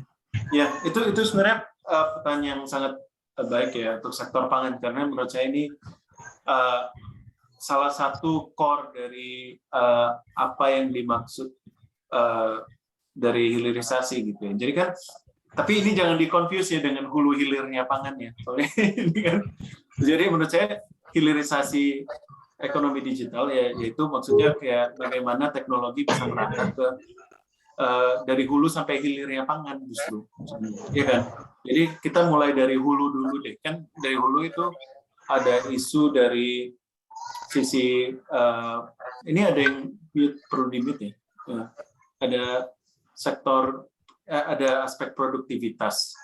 Ya kan, itu kan mungkin paling utama ya. Itu kan banyak. Jadi dari sisi bagaimana kita bisa mendorong petani-petani smallholder farmer kita untuk jadi lebih produktif, ya kan? Itu bisa dari akses informasi lah, atau bagaimana mereka dengan mudah bisa mengelola data di lapangan gitu ya. Itu kan juga banyak inovasi-inovasi yang perlu dibangun gitu ya. Dan bagaimana mereka bisa mengelola sistem irigasi di desa gitu ya. Ini kan sebenarnya sangat basic, atau bisa mengontrol pupuk ya kan, dan pestisida dan lainnya. Ini menurut saya itu kan banyak data sharing yang perlu terjadi, dan itu sesuatu yang bisa memfasilitasi oleh teknologi ya kan. Tapi menurut saya ini masih belum banyak yang masuk ke situ. Mungkin beberapa kayak TaniHub dan Sayurbox itu ingin ke situ, tapi menurut saya dari sisi investasi masih belum. Unfortunately, beberapa company yang masuk ke sektor pangan ini, mereka masih mikirnya, pola pikirnya masih e-commerce, jual sayurnya, ya kan. Nah, makanya industri seperti company kayak eFishery itu menarik, karena mereka itu membangun teknologinya untuk meningkat produktivitasnya, ya kan. Itu satu. Nah, kedua itu dari sisi logistiknya, ya kan. Nah, itu juga menurut saya itu satu potensi yang sangat besar, ya kan, apalagi untuk pangan. Ini logistik cold chain kita itu juga perlu dibangun. Ini bukan hanya gudang-gudang yang besar gitu ya, tapi ada nggak sih ya tengkulak digital gitu ya. Kita perlu sebenarnya ya middleman untuk apa, karena kita unfortunately kita ini rata-rata smallholder farmer ya di Indonesia ya. Jadi ini kan sebenarnya banyak yang perlu di-solve dari sisi logistiknya. Ya kan, apakah kita akan membangun motor baru gitu ya, yang dipakai sumber daya listrik tapi bisa isi barang dan ada kulkasnya gitu. Itu kan nggak tahu, kita belum sampai ke situ gitu ya. Makanya kita perlu lebih banyak SDM yang bisa, atau entrepreneur yang bisa masuk ke situ. Nah, itu dari sisi logis. Nah, dari sisi hilirnya di pangan, hilirisasi hilirnya itu ya sebenarnya di e-grocery ya kan. Ini kan nah, e-grocery ini sangat berkembang ya di Indonesia. Ini one of the salah satu hottest sector to invest in itu sebenarnya e-grocery di Indonesia. Ya ini udah pasti itu berkembang karena COVID juga. Tapi kan kalau kita e-grocery ini kan saat ini masih sangat urban ya, maksudnya, dan urban elite gitu yang beli grocery di online. Kedua itu ini juga masalah logistik dan siapa yang kita mau mengembangkan ya, karena secara logika itu e-grocery itu lebih efisien kalau dari supplier langsung ke konsumen, ya kan? Nah itu otomatis kalau misalnya itu terjadi kan, itu ibu-ibu di pasar gimana? Ya kan, di pasar tradisional kita itu gimana? Jadi mungkin perlu, bukannya kita harus takut dengan itu, tapi menurut saya kita justru perlu membangun insentif bagaimana entrepreneur baru itu bisa solve lokalisasi e-grocer misalnya, ya kan? Jadi bagaimana itu sifatnya lebih mengakses pasar-pasar tradisional kita, gitu ya. Dan mungkin di pasar tradisionalnya yang sebenarnya Kemendak mengatur, itu kita juga bisa memikirkan SOP baru, gitu ya, supaya pedagang-pedagang ini juga bisa secara logistik atau transaksi bisa lebih difasilitasi oleh platform-platform digital ini. Ini sebenarnya banyak PR-nya dari hulu sampai hilir. Tapi kita harus mengertikan dulu ini dinamika di Indonesia sebenarnya apa, ya kan? Dan kita mau benefitnya siapa? Soalnya e-grocery di negara maju kan beda. Itu ya otomatis ya yang tipe model supplier langsung ke konsumen, dan itu sangat efisien gitu ya. Kita kan ini negara yang ya, unfortunately masih 60% itu didominasi oleh pedagang kecil.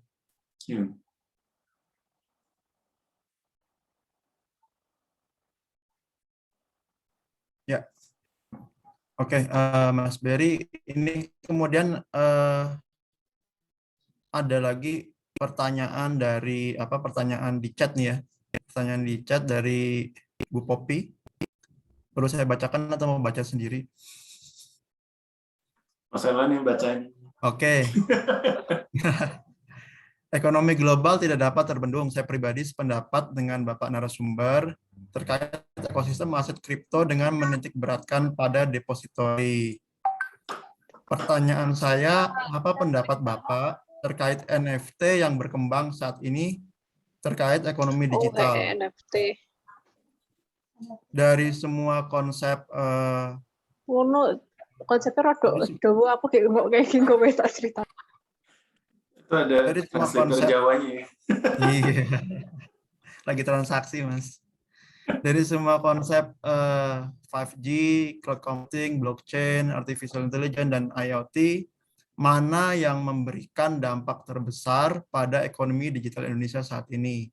Nah, ini pertanyaannya berarti ada dua, Mas. Satu terkait NFT, yang ini digital aset baru ya. Dan kemudian juga teknologi-teknologi baru yang ini mana yang paling memberikan dampak terbesar pada ekonomi digital saat ini? Silakan, Mas. Oh, yang satu sih mungkin kalau NFT kan sebenarnya itu cuman digital aset baru gitu. Maksudnya kalau cara didagangkannya ya sama aja dengan komunitas-komunitas lain. Jadi menurut saya sih itu nggak ada added value-nya ya. Kalau saya lihat ya, itu kan cuman sekedar membuat aset kelas baru yang bisa didagangkan aja. Itu menurut saya sih sampai situ saja gitu ya. Nah, kalau misalnya yang pertanyaan kedua, yang mana yang berdampak paling besar ke Indonesia saat ini? Saat ini ya belum ada dampaknya. Cuman kita nanti dihantam aja. Sebenarnya kita saat ini belum investasi sama sekali di teknologi-teknologi itu secara serius, di negara kita gitu. Kalau misalnya nanti dampaknya gimana, menurut saya sih ini sudah mulai kelihatan. Maksudnya gini, kayak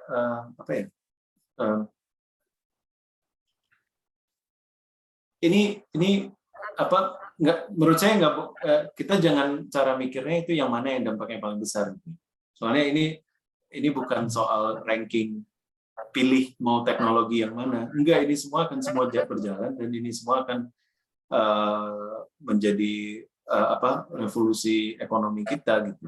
Jadi menurut saya jangan mikirnya ini yang mana yang paling besar dampaknya gitu.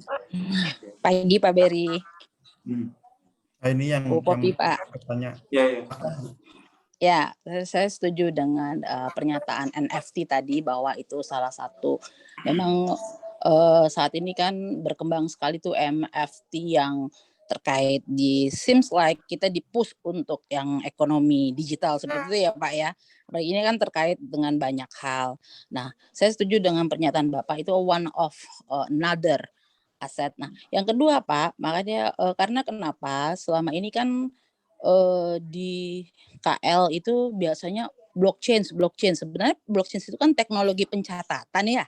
Enggak, there is nothing Nah, makanya saya tadi tanya, apakah nanti kalau memang misalnya Bapak berpikir bahwa belum serius untuk itu, kira-kira yang paling terdekat dengan perkembangan yang diharapkan itu misalnya hilirisasi ekonomi digital tuh manalah yang paling bisa kira-kira tanpa membanding-bandingkan 5 subjek tersebut yang paling bisa kita adaptable untuk teknologi digital yang bisa dipakai untuk saat ini khususnya untuk Kementerian Perdagangan. Makasih Pak Berry, selamat pagi. Ya, saya jawabnya sama lagi semuanya. Nggak bisa bilang itu. Jadi sejalan lah ya. Iya, semuanya. Investnya masih semua ya. Oke. Iya.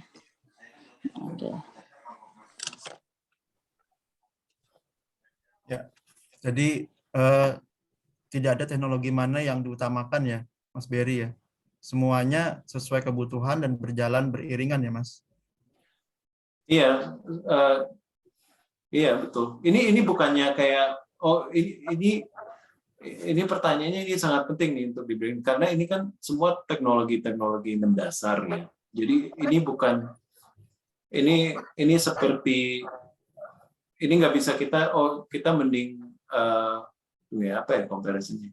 Ini kita nggak bisa bilang ini kita mending beli pistol atau kapal perang gitu. Ini bukan kayak gitu. Ya, ini lebih mendasar dari itu. Ini lebih kayak apakah kita mau soalnya kan yang akan menghasilkan keunggulan kita di beberapa teknologi tersebut kan itu udah pasti dari sisi investasi, ya kan, mau itu dari swasta atau dari pemerintah yang menstimulasi itu, gitu ya. Ada lagi teman-teman yang mempunyai pertanyaan, silakan bisa langsung berbicara.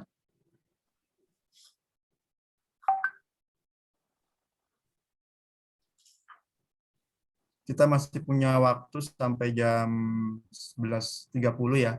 Masih ada 30 menit lagi. Gitu. Jadi tadi saya mungkin melanjutkan Mas Ferry. Pertanyaan saya di awal tadi ya. Bahwa hilirisasi ekonomi digital ini konsep baru ya, konsep baru.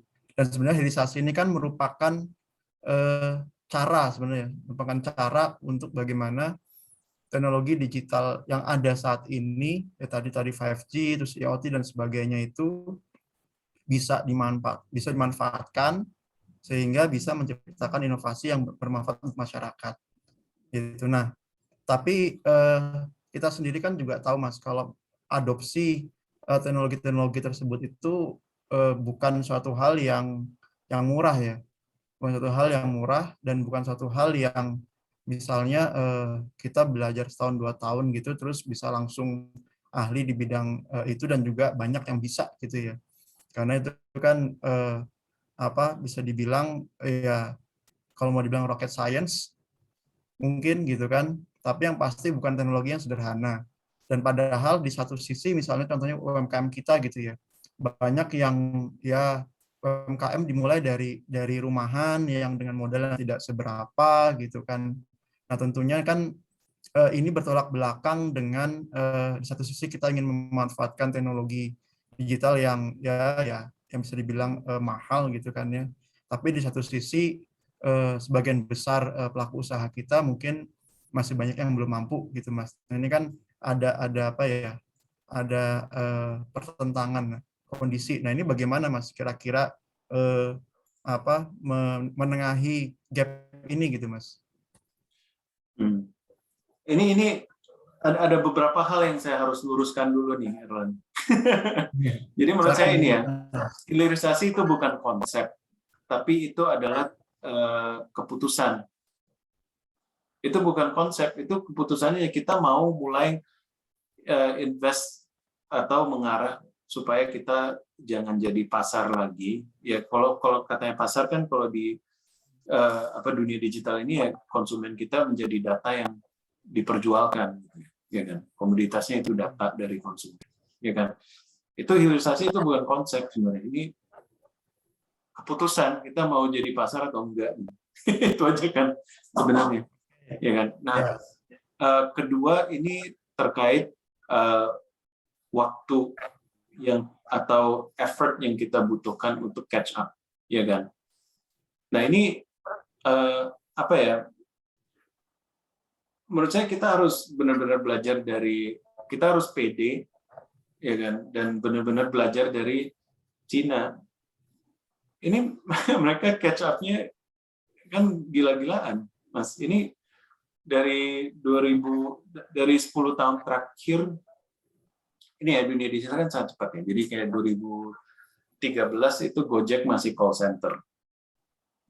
Belum ada app-nya. Itu mereka ada app itu 2016. Sekarang udah kayak begini, ya kan? Jadi kalau saya bilang ini 1 tahun mah lama, Erlan itu gampang sekali diadopsi, gitu ya. Itu sekedar ini aja sih, apa keinginan dan bagaimana pemerintah itu bisa menstimulasi itu. Dan mau gitu ya, mau men-set target untuk itu gitu. Nah, sekarang terkait ini Mas, berarti kan peran pemerintah penting ya Mas untuk menstimulasi ya. Gitu ya. Iya. Nah, sekarang kan kita ini di Kementerian Perdagangan gitu kan, yang paling dekat nih Mas, yang paling bisa kita lakukan nih sebagai ASN ya di Kementerian Perdagangan gitu kan. Apa langkah yang paling awal gitu ya, yang paling awal itu. Ini mendasar nih Mas, mungkin teman-teman banyak yang bertanya juga gitu. Terus bagaimana kita memulai di Kementerian Perdagangan gitu kan? How to start gitu kan, how to start. Nah, ini apa sih gitu kan? Misalnya nih saya cuma kasih contoh, apakah mulai dengan mengidentifikasi misalnya isu-isu yang isu-isu apa yang terkait di bidang perdagangan digital ya, karena kita kan perdagangan digital yang memang menjadi tusinya atau menjadi isu yang sedang dihadapi oleh masing-masing unit. Ya itu contoh aja Mas. Gitu. Nah, apa itu Mas Berry apa kira-kira dari sisi itu gitu. Apa yang paling gampang dilakukan dulu lah. First step gitu. Wah, ini mah cari jalur gampang terus. Tapi first step menurut saya ini sih, mengubah pola pikiran terkait ekonomi digital dulu ya. Jadi menurut saya ini masih dianggap, menurut saya lihatnya sih gini ya, ini masih ada yang kira ini cuma e-commerce, ya kan? Masih ada yang merasa online itu mereplace offline, ya kan? Itu semua mitos-mitos itu harus diubah dulu, karena ini kita emang semua akan menjadi online, ya kan? Dari semua kegiatan kita gitu ya. Nah, kedua ya baru menurut saya kalau misalnya kita udah ada perspektif seperti itu, ya ini kan akan sangat mengubah programmingnya kita ya di tiap unit. Bagaimana kita menyikapi peraturan ya kan, atau program pengembangannya kita gitu ya.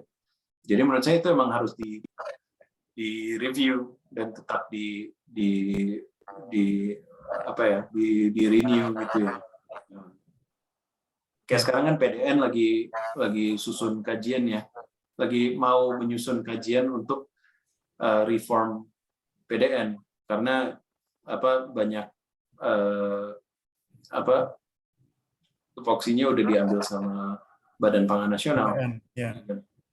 Ya, jadi kan ini sebenarnya peluang baru nih untuk reformat cara kita kerja. Ya, ada lagi teman-teman kira-kira yang mau ditanyakan? Mumpung ada Mas Berry nih, nggak sehari-hari ketemu Mas Berry loh, bisa ngobrol sama Mas Berry. Ya, Erlan kerjanya di rumah terus nggak ketemu.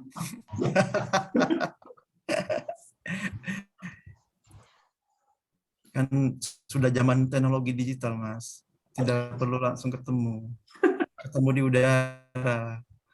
Ada lagi teman-teman yang mungkin ada yang kurang masih belum jelas apa sih konsep apa sih?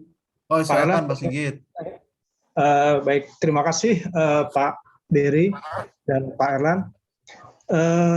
Di slide terakhir itu di state bahwa poin 2-nya itu kan pemerintah hendaknya bekerja sama dengan pihak swasta ya Pak Berry ya. Ini memang perlu karena industri teknologi digital ini kan membutuhkan biaya yang cukup besar ya. Sehingga peran pemerintah memang sangat diperlukan. Kemudian di poin ketiganya itu kan ujung-ujungnya kita mengacu kepada kepentingan negara, yaitu bahwa barang-barang produksi dalam negeri itu harus bersaing dengan barang-barang impor. Kan gitu ya Pak ya. Nah kemudian kalau kita menilik kepada pengalaman QRIS Pak, QRIS itu kan yang diresmikan 2 tahun yang lalu itu Nah, kalau saya nggak salah itu kan 0,7% itu dibebankan pada merchant, Pak. Sehingga UMKM itu agak kesulitan ya Pak ya untuk bisa bersaing dengan barang-barang produk impor. Nah, dalam hal ini Pak, untuk penyusunan ekonomi digital Indonesia nantinya Pak, kira-kira apa yang akan diambil strateginya oleh pemerintah sehingga pemerintah itu mampu menjembatani kepentingan dunia usaha dengan ujung-ujungnya bahwa produk dalam negeri mampu bersaing dengan produk impor, Pak. Terkait barangkali ada regulasi yang sudah dipikirkan apa yang akan diambil gitu, Pak. Terima kasih, Pak. Pak Sigit, mungkin ini ya, saya ingin diskusi ini mungkin bisa lebih mendalami apa itu ekonomi digital. Menurut saya kita kalau misalnya bahas lagi terkait barang, ya kan, impor atau domestik itu barang ya, barang fisik gitu. Menurut saya itu ya kita jangan balik lagi ke situ gitu, karena menurut saya kita harus lihatnya dari sisi bisnisnya juga. Kalau barang impor atau enggak itu kan banyak faktornya ya. Ini bukan karena ada platform e-commerce aja, tapi yang tadi saya gambarkan tadi ada logisticsnya lah. Di Cina juga sebenarnya juga dari sisi supply chain-nya, dari komoditi bahan baku sampai itu ke pelabuhan itu banyak yang mereka subsidi hingga banyak yang mereka subsidi atau stimulasi sampai barangnya jadi murah, ya kan? Jadi kita jangan terbalik mikirnya, karena ini masih isu. Kalau barang fisik itu sebenarnya itu masih isu barang fisik gitu ya. Nah, kayak tadi contoh QRIS itu dibebanin ke merchant. Ya itu menurut saya sih itu wajar-wajar aja gitu ya. Karena gini, kayak misalnya itu kan memfasilitasi transaksi, itu kan layanan gitu ya. Jadi harus ada fee-nya dong, ya kan? Ya sudah pasti kalau misalnya fee-nya 30% itu ya jadi masalah gitu ya. Jadi menurut saya itu kalau saya ada dibebanin ke merchant sih nggak masalah gitu ya. Itu emang that's the business kan. Untuk itu adalah layanan, bisnis layanan, memfasilitasi transaksi. Jadi menurut saya dan itu kan mempermudah transaksi, jadi otomatis itu juga akan menstimulate lebih banyak transaksi dan pembelian gitu ya. Jadi menurut saya sih itu fair aja gitu ya. Itu kan kayak kalau misalnya Pak Sigit ke warung cuma bisa terima cash, ya kan? Tapi kalau saya bisa terima credit card itu ada fee-nya, sama aja.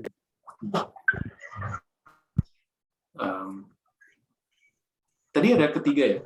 Ketiga apa ya? Dua kayaknya. Dua ya? Ya itu sih. Ya. Mas, tadi apa? Pak Sigit ada ini, lagi? Ini satu lagi sebenarnya. Satu lagi sebenarnya dari ini bukan soal produk lah, tapi kalau kita bilang ekonomi digital, kita juga harus lihat usahanya gitu ya. Jadi ini bukan soal barang yang didagangkan, tapi itu pengusahanya siapa, ya kan? Ini platformnya itu milik siapa, ya kan? Karena itu yang saya bilang tadi, sebenarnya di dunia digital ini yang diperdagangkan itu datanya, selain barangnya yang didagangkan. Jadi siapa yang memiliki data tersebut, siapa yang benefit dari data konsumen Indonesia, itu siapa yang harus dapat manfaat dari situ, ya pilih aja itu asing atau luar negeri, asing atau domestik. Ya kan? Jadi itu sih yang sebenarnya pertanyaan lebih besarnya menurut saya di situ. Ya. Silakan Sigit, masih ada lagi? Sudah Pak, terima kasih. Ya, teman-teman, ada lagi pertanyaan? Mungkin juga tadi belum ternyata ya saya juga saya baru tahu bahwa itu adalah hilirisasi adalah keputusan ya, bukan konsep. Ya, jadi kalau namanya keputusan ya harus dijalankan. Ya, jadi bukan sekedar konsep lagi, tapi adalah suatu keputusan ya strategi ya, keputusan strategis untuk melaksanakan hilirisasi. Nah, masih ada yang mungkin masih ingin bertanya? Kalau memang sudah tidak ada, mungkin nanti ke depan kita bisa lebih sambung lagi. Itu kan, oh ya mungkin sedikit menyampaikan tadi di tengah-tengah diskusi ya. Tengah-tengah diskusi ini kita adakan sedikit polling. Jadi tentang ini kepada peserta aja gitu kan.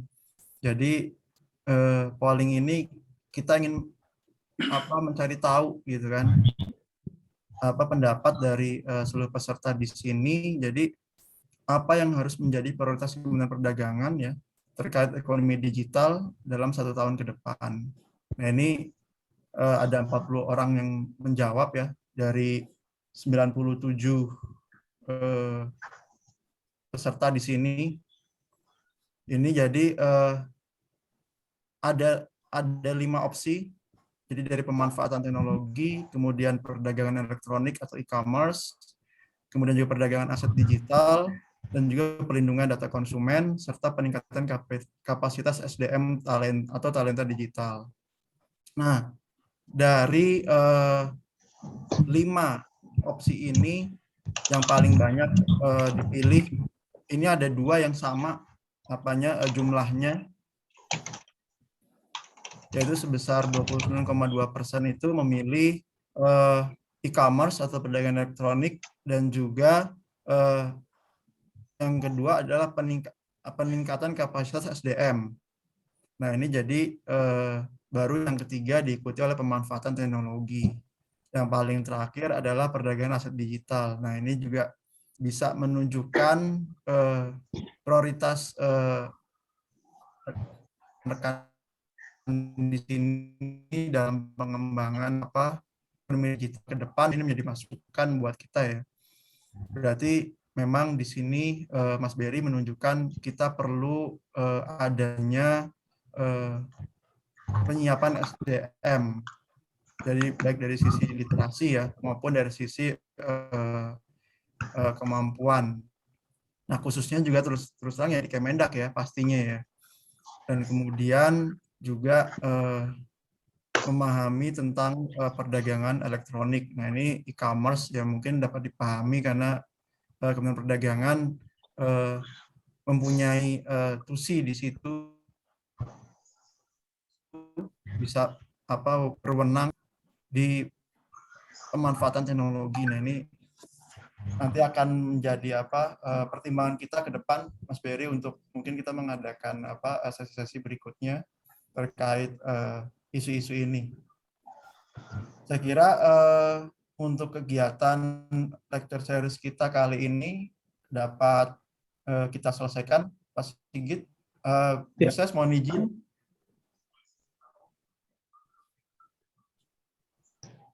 Ya, silakan Pak Erlan. Tapi sebelum ditutup, saya mau info dulu ke Bapak Ibu semua, teman-teman. Saya mengucapkan terima kasih dulu ya ke Pak Bari ya, Pak Bari Biken, Pak Erlan, untuk namanya ya, substansinya di lecture pagi ini. Bapak Ibu, teman-teman semua, saya infokan bahwa Badan Pengkajian Pengembangan Perdagangan next kita punya acara yang namanya Gambir Trade Talks ketiga. Kita masih akan mengangkat isu panel mengenai ekonomi digital ini. Sementara nih topik besarnya adalah transformasi ekonomi digital, bagaimana kesiapan Indonesia. Itu direncanakan tentatif masih ya tanggal 12 Oktober 2021 Dan nanti ada keynote speech dari Bapak Menteri Perdagangan, kemudian juga paparan narasumber dari berbagai pakar seperti dari East Ventures, Pak Wilson Cuaca, kemudian dari Kadin, kemudian juga dari Etikerni, dan rencananya untuk moderator nanti dari World Bank. Info lebih lanjut akan kami sampaikan kemudian. Ya. Terima kasih banyak untuk semua kehadirannya di sini. Silakan Pak Sigit untuk menutup.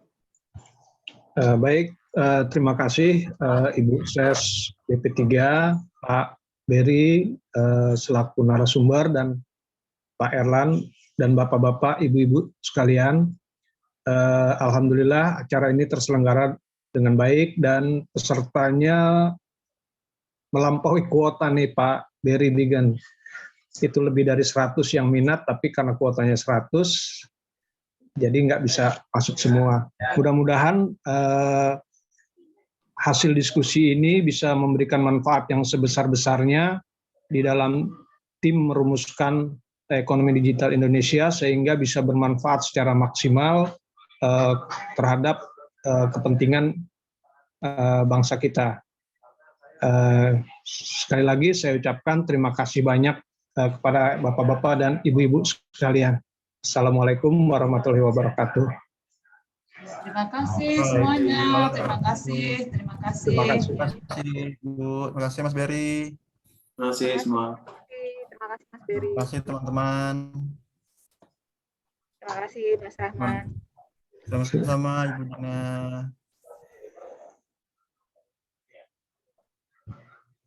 Mohon izin kita tutup room-nya, Pak Sigit. Ya, baik Pak, silakan Pak. Ya, kami izin live. Ya.